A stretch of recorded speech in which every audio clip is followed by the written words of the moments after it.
أعوذ بالله من الشيطان الرجيم. بسم الله الرحمن الرحيم.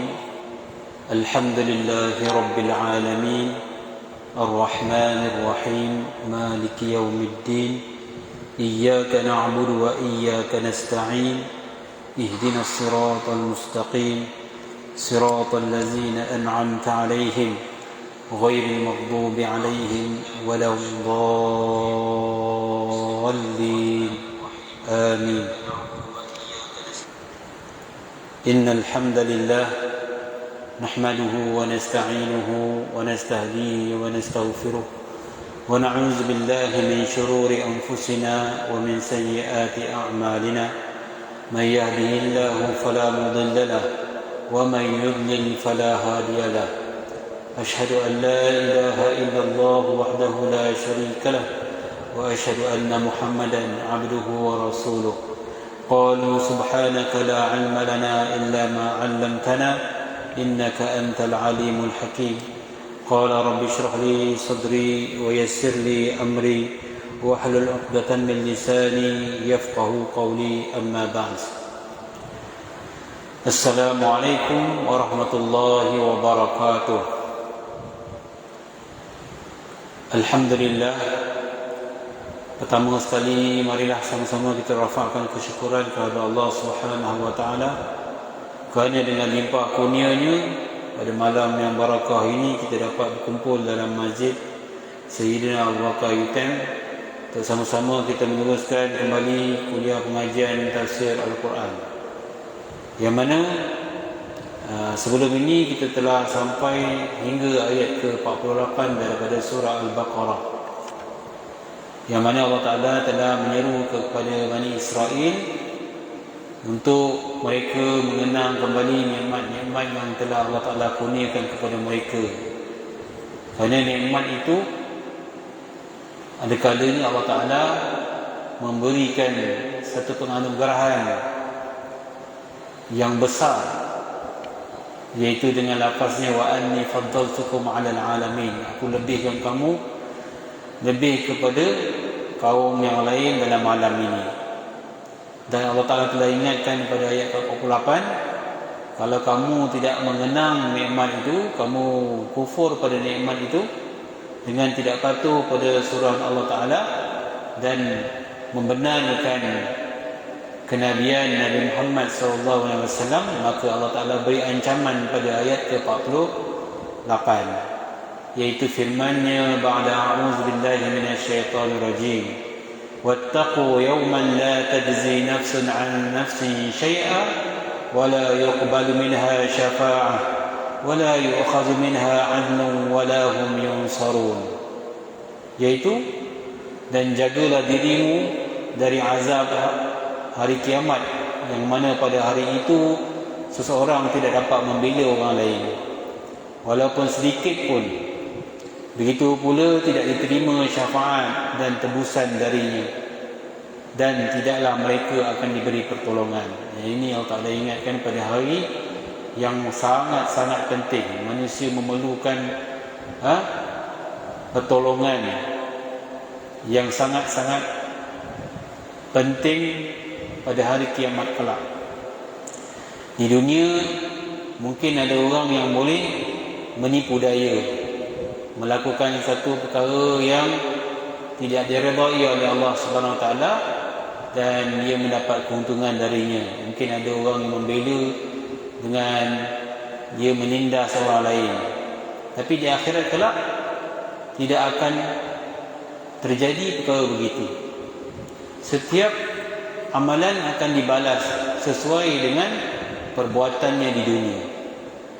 Jadi Allah Ta'ala ingatkan sini golongan Bani Israel, kalau kamu masih lagi tidak mengenangkan nikmat-nikmat yang Allah Ta'ala berikan ini, dengan kamu tidak membalasnya, menunjukkan syukur pada Allah Subhanahu Wa Ta'ala, dengan kamu tidak membenarkan agama Nabi Muhammad SAW, dengan kamu angkuh dan sombong, takabur hidup di dunia ini, maka kamu tunggu kelak. Mungkin di dunia kamu boleh dapat pertolongan yang bermanfaat daripada orang-orang pembesar-pembesar kamu, tapi di dunia tapi di akhirat tidak akan sekali-kali. Dan kita boleh baca dalam hadis yang panjang, ketika mana semua manusia dikumpulkan di padang mahsyar nanti, semua orang meminta pertolongan. Ada yang mencadangkan supaya semua orang minta pertolongan kepada Abul Bashar, iaitu Nabi Adam alaihissalam, bapa segala manusia. Tapi Nabi Adam pun berkata, aku tidak boleh menolong kalian semua kerana aku juga telah melakukan kesilapan yang menyebabkan aku makan buah larangan sehingga aku dikeluarkan daripada syurga. Nafsi, maka untuk diriku saja, aku pun sedang mengenang tentang diriku. Kerana pada hari ini adalah hari yang Allah Azza wa Jalla sangat murka. Dia tidak pernah murka sedahsyat ini melainkan pada hari ini. Maka pergilah kepada Nabi lain. Dan manusia ini semua bermusyarat berjumpa pula dengan Nabi yang lain. Nabi Nuh, Nabi Ibrahim, Nabi Musa, Nabi Isa. Semuanya kita ini akan mencari-cari bantuan daripada orang-orang yang dekat dengan Allah Subhanahu Wa Taala, iaitu para Nabi dan Rasul. Tetapi semuanya tidak dapat membantu kita, tidak dapat menolong kita, melainkan Nabi ataupun Rasul yang terakhir, baginda Nabi Muhammad SAW, yang boleh membantu kita. Itu pun kalau kita ni mengikut sunnah baginda Nabi SAW, iaitu antaranya ada kesan sujud, min asari sujud di dahi kita, iaitu tanda erti kata bukan sahaja kita sembahyang saja, tapi kita melaksanakan segala suruhannya. Sembahyang kita dapat mencegah diri kita daripada melakukan perkara keji dan mungkar. Itulah erti sembahyang yang sebenar, seperti mana yang disebut dalam firman Allah Subhanahu Wa Taala, inna salata tanha 'anil fahsya'i wal munkar. Sesungguhnya salat itu dapat mencegah pelakunya daripada melakukan perkara keji dan mungkar. Kadang-kadang kita kena lihat balik amalan-amalan yang asas kita, tuan-tuan, adik-adik yang dirahmati Allah. Kita kena lihat, jangan kita rasa sangat-sangat berpuas hati dengan ibadat kita. Ada kala kita tengok amalan-amalan kita di luar ni, kadang-kalanya tidak mengikuti, tidak menepati sunnah Nabi SAW.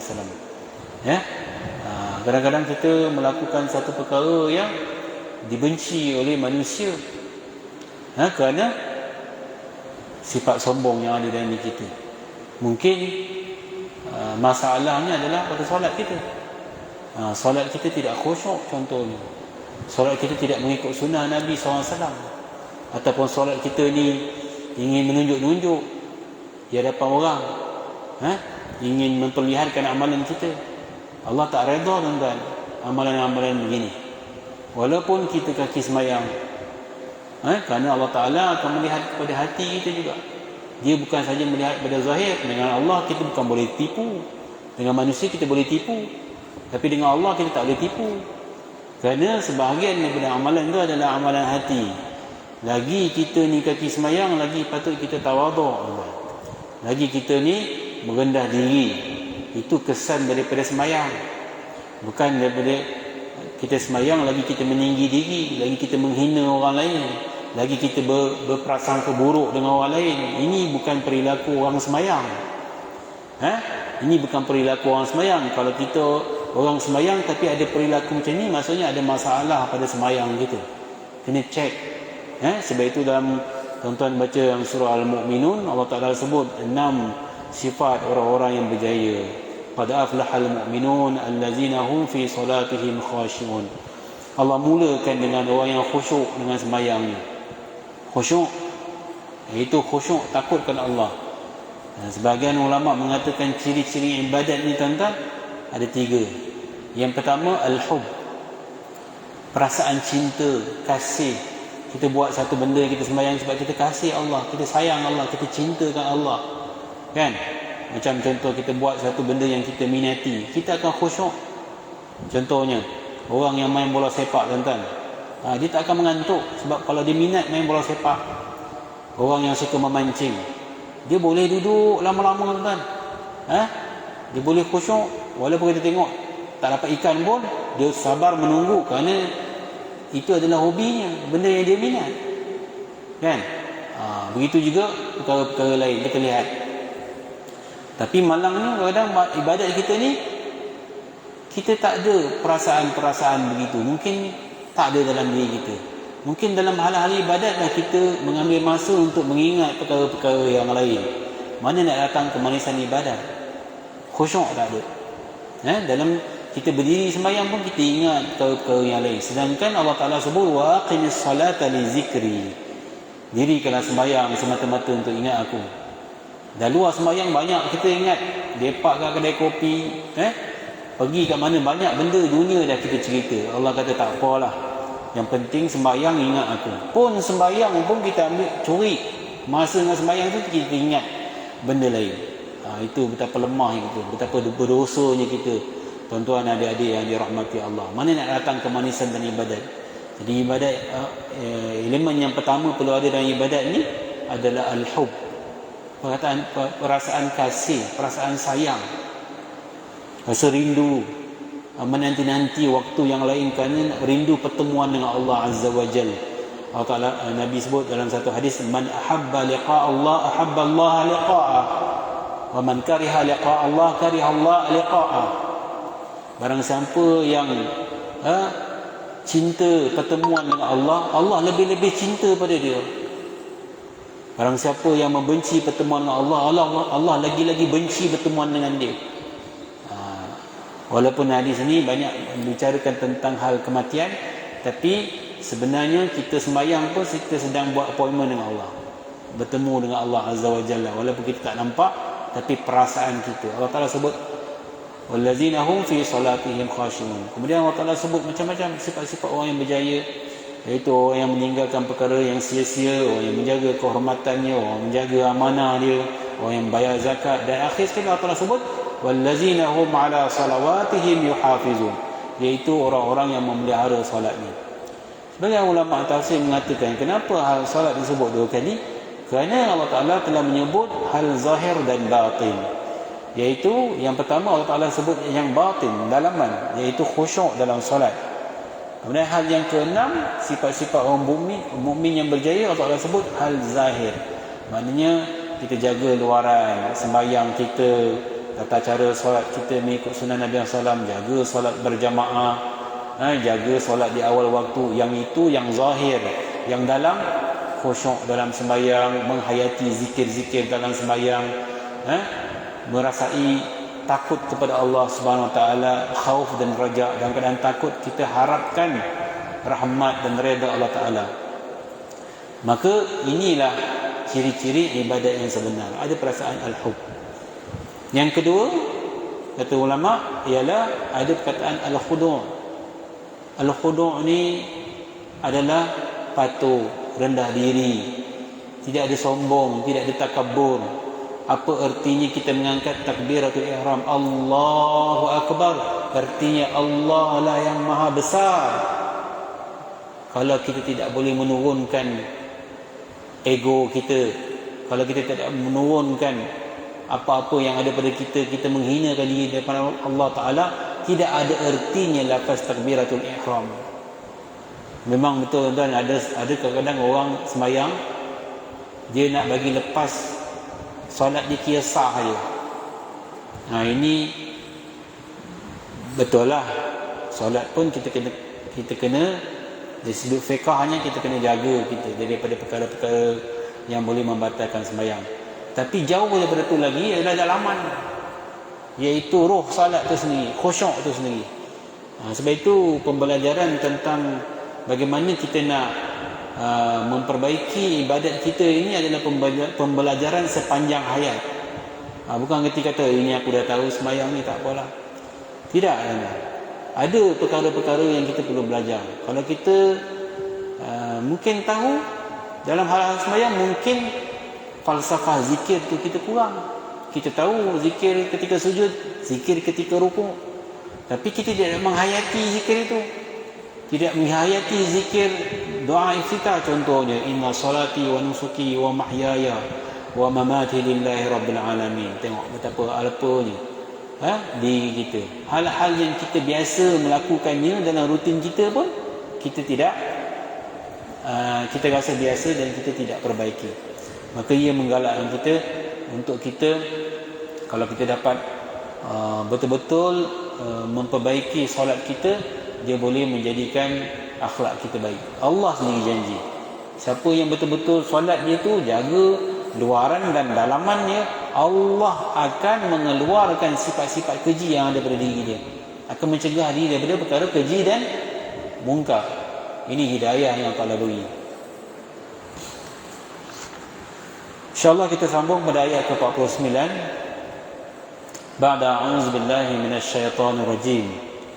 Wa iz najjaynakum min ali fir'auna yasumunakum su'al 'azab yuzabbihuna abna'akum wa yastahyuna nisa'akum wa fi zalikum bala'un min rabbikum 'azim. Sadaqallahul 'azim. Maksudnya, dan ingatlah ketika kami menyelamatkan kamu dari Fir'aun dan pengikut-pengikutnya.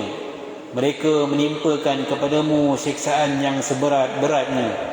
Mereka menyembelih anak-anakmu yang lelaki dan membiarkan hidup anak-anakmu yang perempuan. Dan pada yang demikian itu terdapat cubaan-cubaan yang besar dari Tuhanmu. Tuan-tuan yang dirahmati Allah sekalian, ayat ini adalah permulaan Allah Subhanahu Wa Taala nak jelaskan nikmat-nikmatnya. Tadi kita sebut ayat 47 kan, uzkuru ni'mati allati an'amtu alaikum. Allah sebut, kamu kena kenang nikmat-nikmat yang aku beri banyak pada kamu ni, Bani Israel. Ini tafsir dia, dipanggil tafsir Quran dengan Quran. Tafsir Quran dengan Quran ni banyak. Surah Fatihah pun ada. Kita sebut ihdinas siratal mustaqim, tunjukkan kami jalan yang lurus. Jalan yang lurus tu jalan apa? Allah jelaskan, Allah tafsirkan, siratal ladzina an'amta alaihim. Jalan lurus tu adalah jalan yang telah Engkau beri nikmat atas mereka. Itu pun ada lagi tafsir, yang telah beri nikmat itu siapa dia? Dalam surah An-Nur pula sebut, allazina an'ama Allahu 'alaihim minan nabiyyin was-siddiqin wasyuhada'i was-salihin wa hasuna ulaika rafiqa. Orang yang berjalan atas nikmat Allah adalah golongan para nabi, para rasul, para siddiqin, orang-orang mati syahid. Itu demikian tafsir Al-Quran dengan Al-Quran. Allah sendiri jelaskan apa yang dia sebut. Samalah ayat ni, ayat 47 Allah Ta'ala sebut, kenanglah nikmat-nikmat yang aku berikan. Apa nikmat tu? Yang ni disebut nikmat, iaitu Allah Ta'ala minta orang Yahudi pada zaman Nabi SAW. Sebab ayat ni turun ketika mana Nabi di Madinah, ayat Madaniyah. Tak ada golongan Bani Israel ni zaman Nabi Musa ni, dah tak ada dah. Ni zaman Nabi ni. Maknanya antara komuniti yang duduk di Madinah adalah orang Yahudi.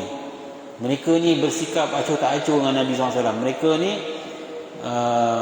berpura-pura, dan mereka ni adalah mentor kepada orang-orang munafikin, penasihat kepada orang-orang munafikin. Mereka kata dengan orang munafik, pergi belajar dengan Muhammad tu, nanti lepas kamu belajar, kamu datang kepada kami akan betulkan apa yang dia ajar. Jadi mereka ni mendustakan Nabi SAW. Jadi Allah Ta'ala suruh Nabi Muhammad SAW sampaikan kepada orang Yahudi tu, kamu kena pandai terima kasih, Allah beri kamu nikmat. Kenapa kamu nak melawan perintah Allah? Kenapa kamu tak puas hati Nabi akhir zaman dilantik di kalangan orang Arab? Kalau kamu boleh terima Tuhan yang sama juga melantik Nabi-Nabi di kalangan kamu, Tuhan yang sama juga melantik Nabi akhir zaman di kalangan orang Arab, kenapa kamu tidak boleh hormat? Kenapa kamu tidak boleh terima ini? Jadi Allah Ta'ala sebut, Allah Ta'ala minta mereka kenang balik nikmat tu. Allah Ta'ala sendiri sebut nikmat itu apa? Iaitu pertama sekali, wa iznajjainakum. Izni maksudnya suruh ingat, suruh remind, kenangkan balik, ingatlah. Sebab tu kita terjemah izni dalam Quran. Kalau kita baca iz, maksudnya ingatlah. Najjainakum, ketika mana kami pernah selamatkan kamu dulu. Najjaina daripada kata naja. Naja ni selamat. Kita membuat doa munajat, doa selamat kan, jauhkan diri kita daripada perkara-perkara yang bahaya. Minta Allah Ta'ala lindung kita daripada perkara yang bahaya. Maksudnya selamatlah. Kami telah menyelamatkan kamu daripada Fir'aun dan tentera-tenteranya.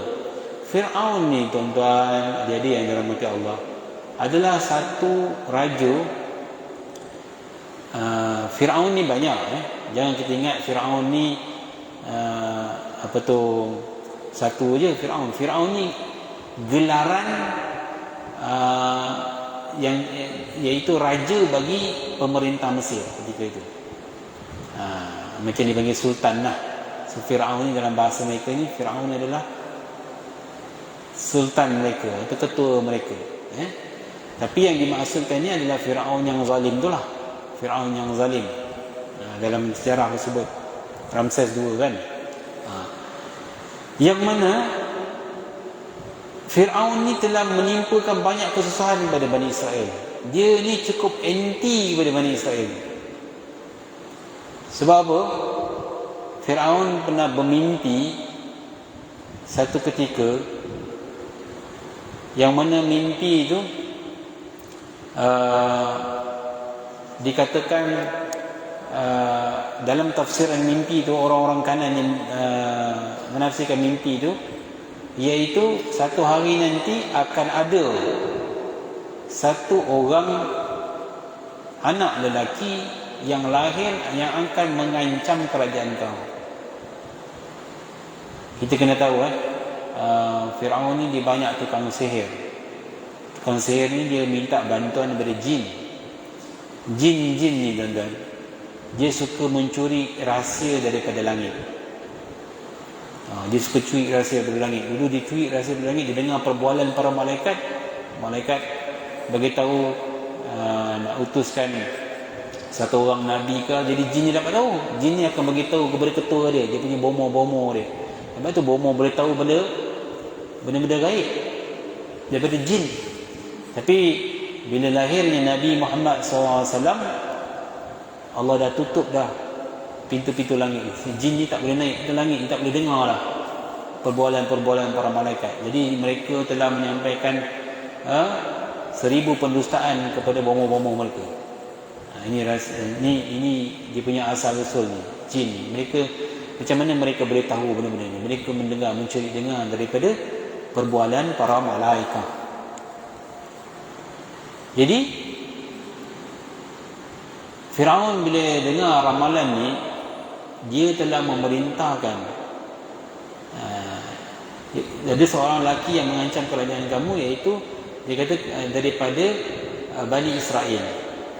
Jadi dia telah memerintahkan setiap anak yang lahir daripada keturunan Bani Israel ketika itu, anak lelaki, bila lahir je anak lelaki, maka dibunuh.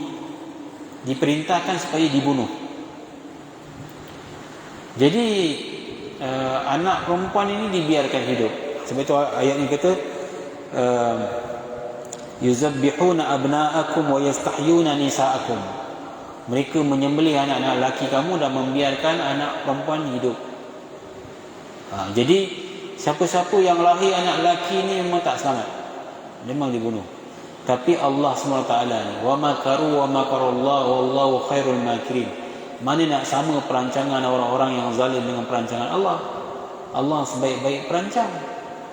Jadi Allah apabila nak mengutuskan seorang rasul daripada kalangan Bani Israel, dah tentu Allah akan selamatkan. Ada jalan yang Allah akan selamatkan. Maka telah berlalulah masa apabila Nabi Musa itu diselamatkan dalam satu kisah yang masyhur sehingga anak lelaki itu yang bernama Nabi Musa alaihissalam itu telah dijumpai oleh salah seorang oleh seorang isteri Firaun yang bernama Asia. Kemudian dibawa kepada istana. Ya, jadi Firaun ni suruh bunuh anak lelaki daripada Israel. Anak lelaki yang mengancam kerajaan itu dijaga oleh isteri Firaun sendiri dalam istana. Tengok walaupun orang-orang kafirnya yuriduna liyutfi'u nurallahu biafwahihim wallahu mutimmu nurihi walau karihal kafirun. Sebab itu ni kita duduk akhir zaman ni, kita kena selalu berada dalam jalan hidayah. Jalan hidayah ni jalan yang pahit, jalan yang tidak dipilih oleh majoriti. Biasanya begitulah, kan? Jalan ini adalah jalan yang kadang-kadang kita dirundung kesedihan dan duka cita. Sebab itu orang yang ketika nazak, Allah Ta'ala sebut para malaikat datang berbondong-bondong ini dia, para malaikat akan bisik dalam telinga dia, la khaufun alaihim wa la hum yahzanun.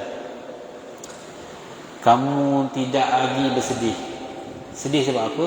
Kamu duduk kat dunia, kamu sabar. Kamu rasa sedih nak buat benda-benda yang Allah redha. Dan kamu kadang-kadang duka cita, orang mencerca kamu. Kadang-kadang kamu nak buat baik, orang berikan macam-macam tuduhan, fitnah kepada kamu. Wa abshiru bil jannah. Sekarang ni kami beri berita gembira syurga kepada kamu. Ini rahsia orang istiqamah. Orang yang istiqamah, Allah Ta'ala akan beri kabar gembira, kegembiraan yang tidak pernah digambarkan ketika mana hidup di dunia, iaitu Allah isytiharkan syurga kepada orang yang istiqamah ketika mana di dunia lagi. Allah Ta'ala beri kabar ketika mana di sakarat semua. Sebab itu, jadi tuan-tuan yang dirahmati Allah, kita doa kepada Allah Azza wa Jalla, beri kita ni kemudahan untuk kita jadi orang soleh, orang yang boleh istiqamah. Ketika mana nak buat amal soleh, kita banyak doa, ya Allah jadikan aku orang soleh, ya Allah jadi aku orang soleh, ya Allah jadi aku orang yang baik dengan keluarga aku, jadi aku orang yang taat kepada suamiku. Contohnya banyak doa bermunajat dengan Allah Ta'ala. InsyaAllah Allah Ta'ala akan mempermudahkan urusan kita dengan doa di hati kita. Jadi Allah sebut kat sini, kami telah selamatkan kamu daripada Firaun dan tentera-tenteranya. Firaun ni, orang Bani Israel dia dengar Firaun ni, mereka dengar Firaun tu pucat muka. Sebab mereka cukup takut dengan Firaun ni. Dan mereka telah ada kepercayaan, kebanyakan dari kalangan Bani Israel ni, mereka percaya Firaun ni mungkin Tuhan. Sebab apa? Allah berikan istidraj kepada Firaun. Istidraj ni yang satu penganugerahan yang Allah Ta'ala berikan, yang orang fikirkan dia adalah nikmat, tanda Allah redha, tapi bukan Allah redha. Allah berikan kemewahan kepadanya untuk supaya dia ni makin hanyut daripada hak, daripada kebenaran.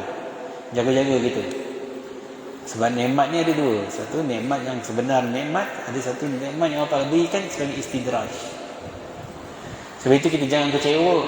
Kadang-kadang kita buat apa yang Allah suruh, tapi kita tengok ada orang tak semayang, relax, tapi rezeki murah. Jangan.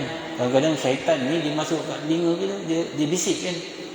Kau tengok, dia ni kawan kau ni bukan semayang pun, tapi rezeki murah. Kau semayang rezeki tak murah. Jadi kita mula bersangka. Kalau kita tak ada ilmu, kita mula bersangka macam mana. Jadi kita jangan macam tu. Ya. Nikmat yang sebenar adalah nikmat yang mana kita duduk dalam hidayah Allah Ta'ala. Kita boleh pergi masjid ketika mana orang lain tak boleh pergi masjid. Kita boleh buat amal soleh ketika mana orang lain tertahan daripada buat amal soleh. Itu adalah nikmat yang paling besar, yang wajib kita syukuri. Jangan tengok nikmat berupa harta sahaja. Ya? Nikmat kita boleh jaga orang tua kita yang sudah tua, kan? Kadang-kadang syaitan dia masuk daripada fikiran kita ni. Jaga orang tua kan, jaga orang tua ni kadang-kadang kalau ada kali kita diuji, macam-macam diujian.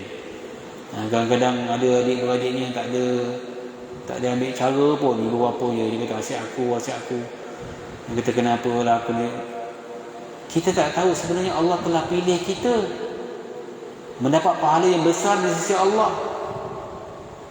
Kita boleh jaga orang tua kita.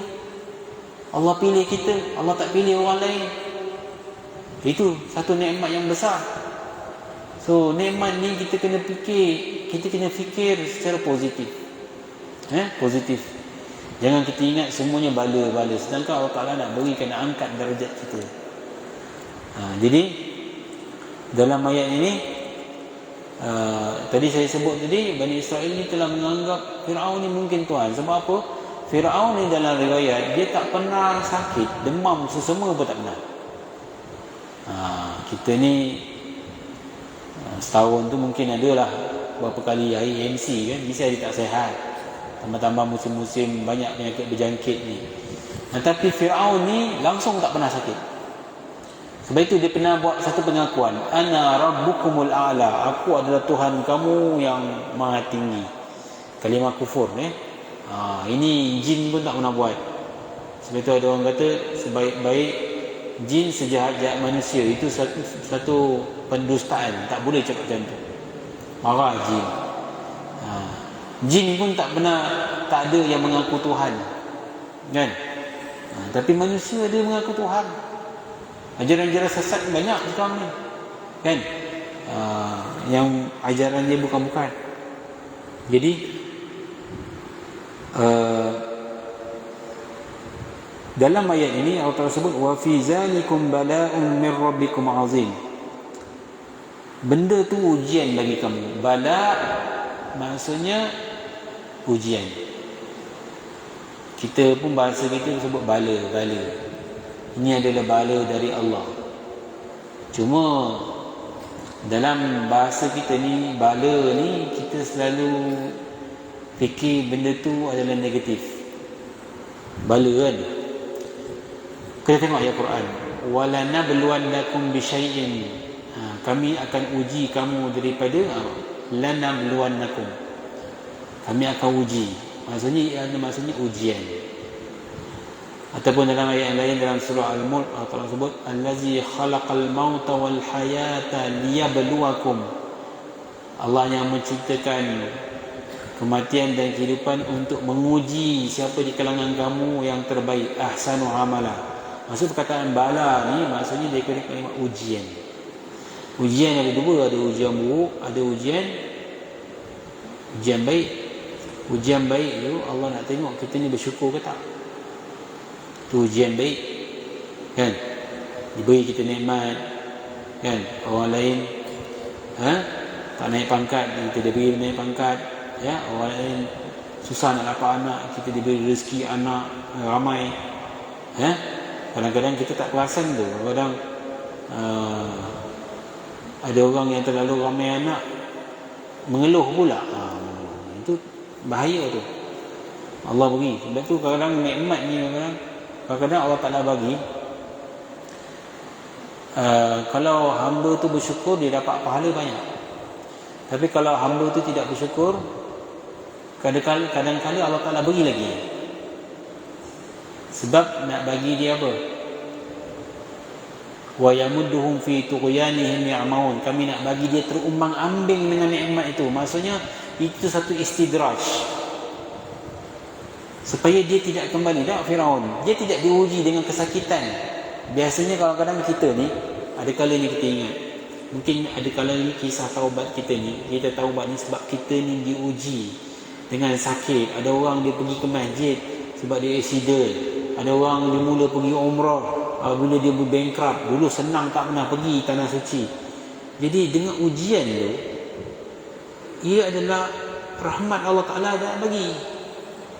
Allah bersebut dalam Quran, walaqad arsalna ila umamin min qablik fa akhadnahum bil ba'sa'i wad dharra'i la'allahum yatadarra'un. Kami utuskan keperitan dan kesengsaraan pada umat-umat terdahulu, tidaklah kami buat begitu melainkan supaya mereka ni tunduk patuh pada kami, jadikan hamba itu kembali pada Tuhan. Biasanya begitulah. Kalau kita diuji, barulah kita ingat Tuhan. Jadi jangan kita rasa bangga kita tak diuji ni. Kena bimbang, takut dia istidraj. Jadi kita tak boleh nak buat kerja Tuhan. Kadang-kadang kita ni suka buat kerja Tuhan. Orang tu sakit banyak, ini kau ni banyak dosa ni, selalu cakap. Kau ni manjang, ni sakit ni banyak dosa. Sedangkan dalam hadis sebut tidak ada satu musibah yang Allah berikan melainkan illa kafarallahu min khataya, melainkan Allah Ta'ala nak ampun dosa dia. Satu nikmat, dengan syarat dia redha lah, jangan dia tak redha. Banyak kita ni suka menghukum, hukum itu, hukum ini. Ini tengok sakit, anak dia sakit, ni semua ni Tuhan tak redha. Tak boleh cakap macam tu. Kalau macam tu para nabi, para rasul dulu lagi banyak ujian. Kita nak kata apa? Kita jangan buat kerja Tuhan. Kita fikir pasal diri kita. Orang diuji, kita kata inna lillahi wa inna ilaihi raji'un. Kita patut lihat diri kita. Boleh jadi Allah menguji orang lain semata-mata Allah nak bagi ujian kepada kita. Apa peranan kita?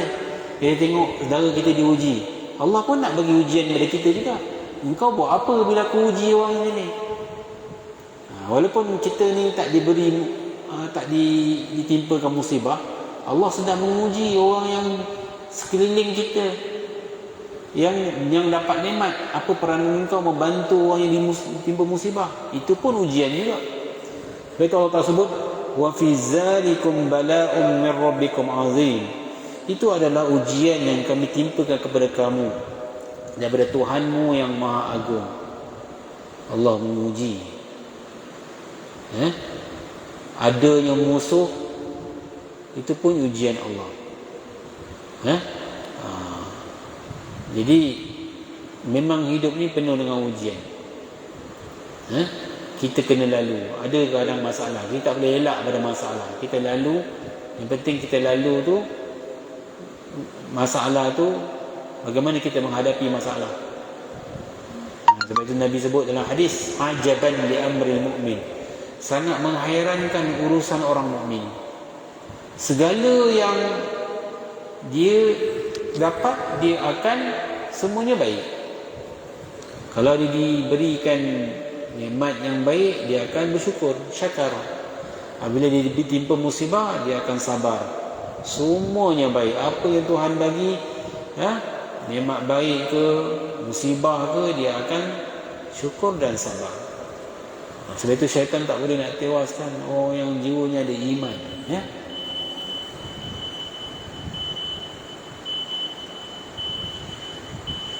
Jadi dalam ayat ini Allah Ta'ala menyebut ini adalah satu ujian daripada Tuhan kamu,